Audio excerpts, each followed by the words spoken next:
لامکان تک کیوں بلایا؟ میرے رب نے سب سے پہلے مصطفیٰ کو مقام میں پیدا کیا۔ رب نے سب سے پہلے مصطفیٰ کو، محمد کو مقام میں پیدا کیا تاکہ کوئی خدا نہ کہہ دے۔ مصطفیٰ کو آمینہ کے گھر پیدا کیا تاکہ کوئی خدا نہ کہہ دے۔ عبداللہ کا بیٹا بنایا تاکہ کوئی خدا نہ کہہ دے۔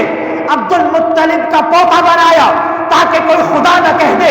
ابو طالب کا بھتیجا بنایا تاکہ کوئی خدا نہ کہہ دے۔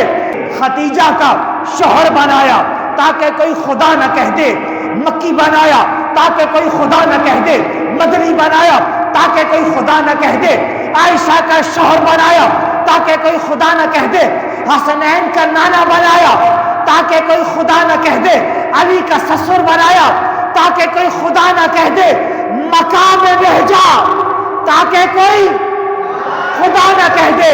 سب سے پہلے میرے رب نے مصطفیٰ کو مقام میں بھیجا تاکہ کوئی خدا نہ کہہ دے، پھر لام مقام میں بلایا تاکہ کوئی اپنے جیسا نہ کہہ دے۔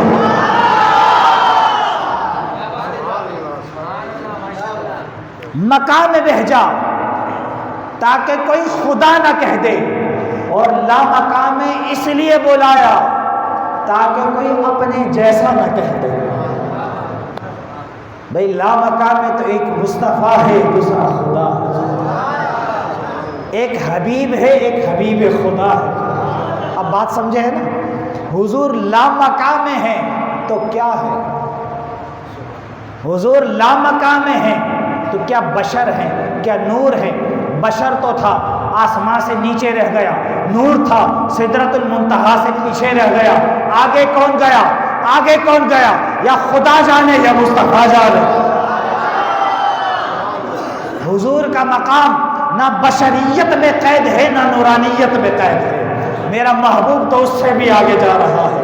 میرے محبوب کا مقام یا خود مصطفیٰ جانے یا مصطفیٰ کا خدا جانے۔